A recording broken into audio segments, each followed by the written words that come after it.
अस्सलाम वालेकुम स्टूडेंट्स। हमने यहाँ 6.4 से स्टार्ट करना था और अब नंबर प्रिंटिंग की बात आ रही है। तो नंबर प्रिंटिंग में क्या आपके पास के जो स्क्रीन पे हर चीज़ है वो आपके पास इज़ अ पेयर ऑफ, ठीक है, everything on on the screen is a pair of ASCII code and it's attribute. ठीक है, तो जो स्क्रीन पे जो आपको नज़र आ रहा है वो आपके पास एस्की कोड और उसके एट्रीब्यूट का कम्बिनेशन है। ठीक है, और आपके पास जो नंबर है वो आपके पास रॉ बाइनरी नंबर है। और ये आप, ठीक है, ये आपके पास ये नंबर आपके पास कलेक्शन ऑफ एस्की कोड्स नहीं है। ठीक है, ये बात यहाँ पे हो रही है। फिर नीचे आ जाए, वहां पे ये बात कर रहा है कि आपके पास एक प्रोसेस है जिसको आप जिसके थ्रू आप नंबर को उस एस की रिप्रेजेंटेशन में आप जो है कन्वर्ट करते हैं। ठीक है, ये प्रोसेस किसी भी बेस के लिए आपके पास किसी भी बेस किसी भी बेस के नंबर में काम कर सकता है। अब आगे आ जाए नंबर प्रिंटिंग एल्गोरिथम। इसमें आपके पास जो की आइडिया वो क्या है कि आपने जो नंबर है उसका आपने बेस नंबर 10 से डिवाइड करना है। अगर आपके पास डेसिमल है तो आप नंबर को बेस 10 से आप डिवाइड करेंगे। रिमाइंडर आपके पास क्या हो सकता है, 0 से 9 तक रिमाइंडर आएगा और रिमेनिंग डिजिट आपके पास जो बाकी डिजिट्स हैं वो आपके पास क्वोशंट में फॉलो हो जाएंगे। ठीक है, और आप फिर जो रिमाइंडर है उसको आप एस की इक्विवेलेंट में आप कन्वर्ट करेंगे और वो आपके पास जो रिमाइंडर है फिर आपके पास एस की इक्विवेलेंट में कन्वर्ट होकर स्क्रीन पे प्रिंट होगा। और बाकी नंबर्स को भी, बाकी डिजिट्स भी इसी तरह आपके पास प्रिंट होंगे। ठीक है, आप दोबारा क्वोशंट को 10 से डिवाइड करेंगे और आपके पास एक नया नेक्स्ट डिजिट आपके पास आ जाएगा। ठीक है, तो ये आपके पास इस पूरे पैराग्राफ की मैंने आपको समरी बता दी है, यही यहाँ पे लिखा हुआ है। आगे चलते हैं, सेकंड पैराग्राफ में पूरे में ये बात हो रही है कि आपके पास प्रॉब्लम क्या है कि जो फर्स्ट डिजिट प्रिंट होता है वो आपके पास होता है राइट मोस्ट वन। ठीक है, जो आपकी सबसे राइट पे डिजिट है वो आपके पास सबसे पहले प्रिंट होगा। ठीक है, अगर आप 253 को प्रिंट करेंगे तो ये एज अ 352 प्रिंट होगा। इसका सोल्यूशन क्या है कि राइट मोस्ट आपके पास सबसे पहले प्रिंट ना हो, आप स्टैक को यूज़ करते हैं।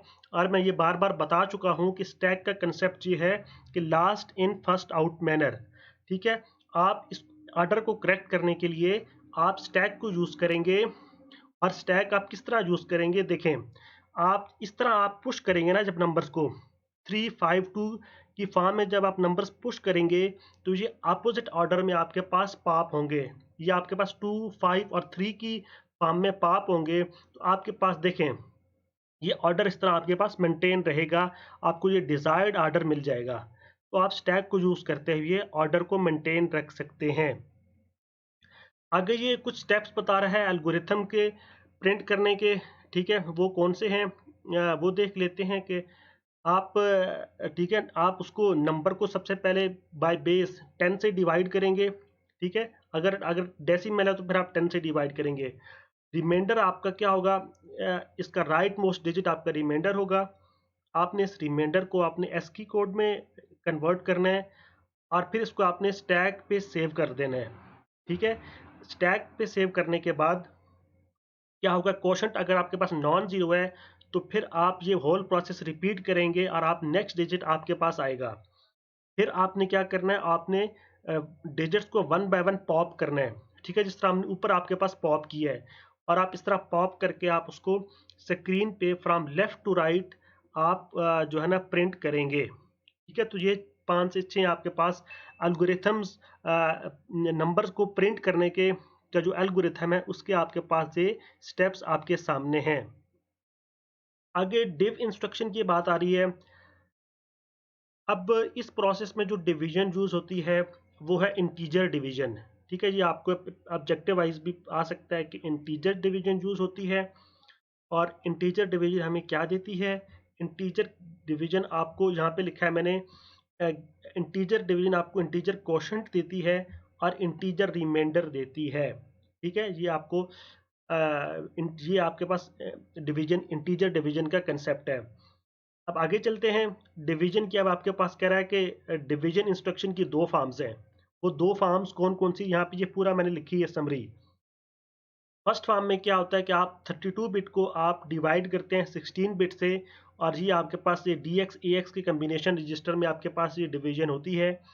आपके पास ये फर्स्ट फॉर्म की बात कर रहे हैं, और फिर फर्स्ट फॉर्म में ये डिवीजन होगी, फिर उसके बाद जो स्टोर होगा 16 बिट क्वोशंट वो आपके पास AX रजिस्टर में आपके पास स्टोर होगा, और जो 16 बिट रिमाइंडर है वो आपके पास DX में स्टोर होगा। यही बात मैं यहाँ पे लिख चुका हूँ फर्स्ट फॉर्म के अंडर।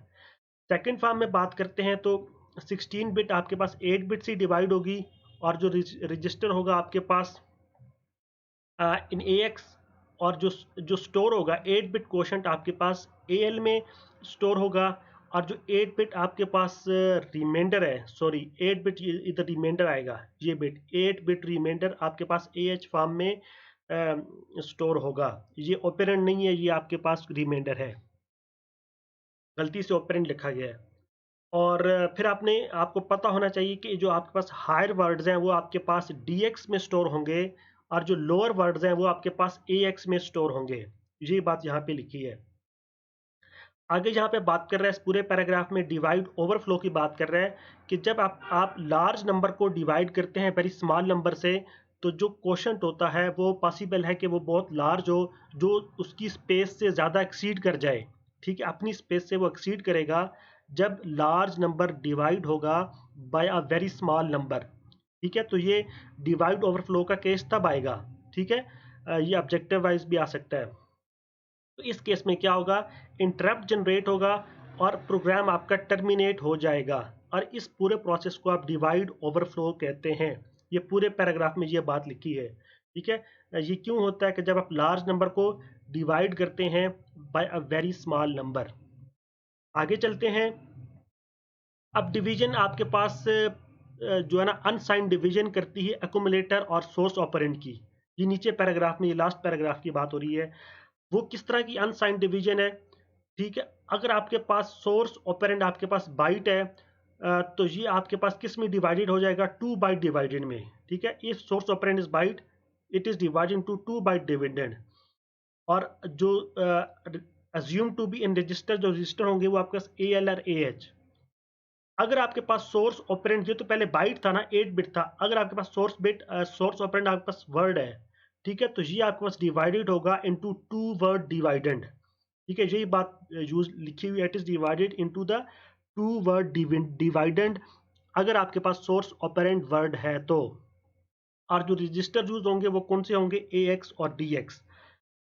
क्वेश्चन अगर अब ये देखें, अब ये आपको ये भी ऑब्जेक्टिव में आ सकता है कि टाइप 0 इंटरप्ट कब जनरेट होता है। टाइप 0 इंटरप्ट उस टाइम जनरेट होता है जब आपके पास क्वेश्चन एक्सीड कर जाता है, exceed the capacity of its destination register. ठीक है, ये भी ऑब्जेक्टिव वाइज आ सकता है कि जब क्वेश्चन एक्सीड कर जाएगा अपने डेस्टिनेशन रजिस्टर की कैपेसिटी से एक्सीड कर जाएगा, तो फिर आपके पास टाइप 0 इंटरप्ट जनरेट होगा।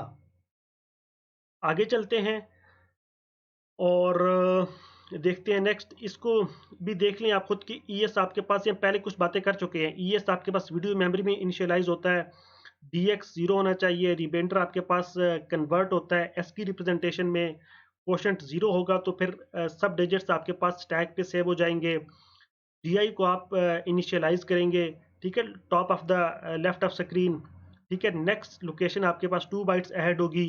ठीक है, रजिस्टर, तो ये थोड़ी एग्जांपल वाइज है इसमें, आप जो आपको थोड़ा मैंने वैसे हाईलाइट किया, अगर आप देखना चाहिए आप देख सकते हैं खुद से। आगे चलते हैं, इसमें आप स्क्रीन लोकेशन कैलकुलेशन की बात आ रही है। इसमें जो आपने कंसेप्ट समझना है वो ये पैराग्राफ है स्क्रीन लोकेशन कैलकुलेशन में, कि जब आप मैप करते हैं from the 2 dimensional coordinate system of the screen to 1 dimensional memory.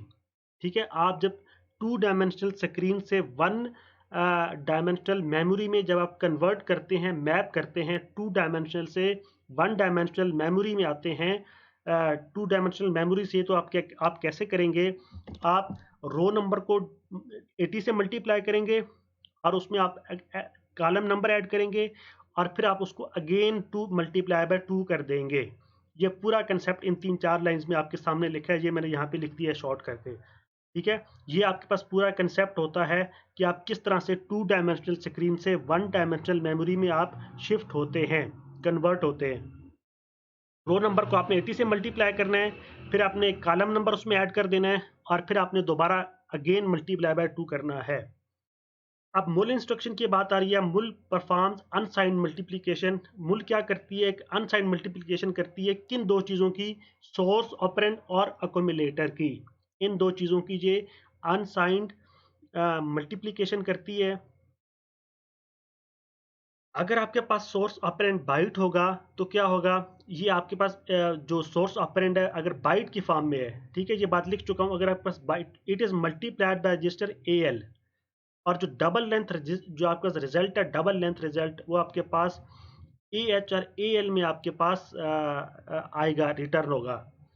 और अगर आपके पास सोर्स ऑपरेंड आपके पास वर्ड है तो फिर आपके पास क्या, ये जो सोर्स ऑपरेंड है, it is multiplied by register AX and the double length result is return in DX and AX।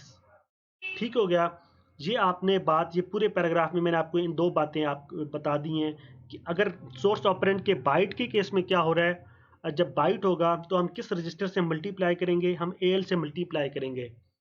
और अगर सोर्स ऑपरेंड आपके पास वर्ड की फॉर्म में है, 16 बिट की फॉर्म में है, तो फिर आप इसको AX रजिस्टर से मल्टीप्लाई करेंगे और जो रिजल्ट होगा वो आपके पास DX और AX में रिटर्न होगा। आगे चलते हैं। आई थिंक ये आपके पास यहाँ पे चैप्टर एंड हो रहा है। ठीक है, यहाँ पे पुश और पी आपको ऑब्जेक्टिव वाइज पता होना चाहिए कि पुश और pop operations always operate on words. ये हमेशा वर्ड पे ऑपरेट होते हैं। ठीक है, ऑब्जेक्टिव वाइज आ सकता है। However data can be read as a word और एज अ बाइट। ठीक है, डाटा आपके पास एज को आप एज अ वर्ड या एज अ बाइट रीड कर सकते हैं, लेकिन ये जो दो ऑपरेशंस हैं ये सिर्फ और सिर्फ वर्ड पे ऑपरेट होंगे। Shifting is used for multiplication bye 2. When the program is executed, hello world is displayed at the desired screen location in the desired color. The X position, Y position and attribute parameters can be changed and their effect be seen on the screen. The important difference in this example is the use of mul instruction in the calculation of screen location given the X and Y position. इसमें ये बात कर रहा है कि आप X position, Y position और attribute parameters को आप चेंज कर सकते हैं और वो चेंज आपके पास स्क्रीन पे नज़र आएगा। तो ये आपके पास 6 चैप्टर यहाँ पे एंड हो रहा है। अगर आपको आज के लेक्चर से रिलेटेड कोई क्वेश्चन आप मुझे कमेंट में मुझसे ज़रूर पूछ सकते हैं। अगर कोई और बात आपने कहनी है तो आप मुझे वो भी कमेंट में बता सकते हैं। इंशाल्लाह हम नेक्स्ट लेक्चर नंबर से 7 से चैप्टर नंबर 7 से स्टार्ट करेंगे। तब तक के लिए अल्लाह हाफिज़।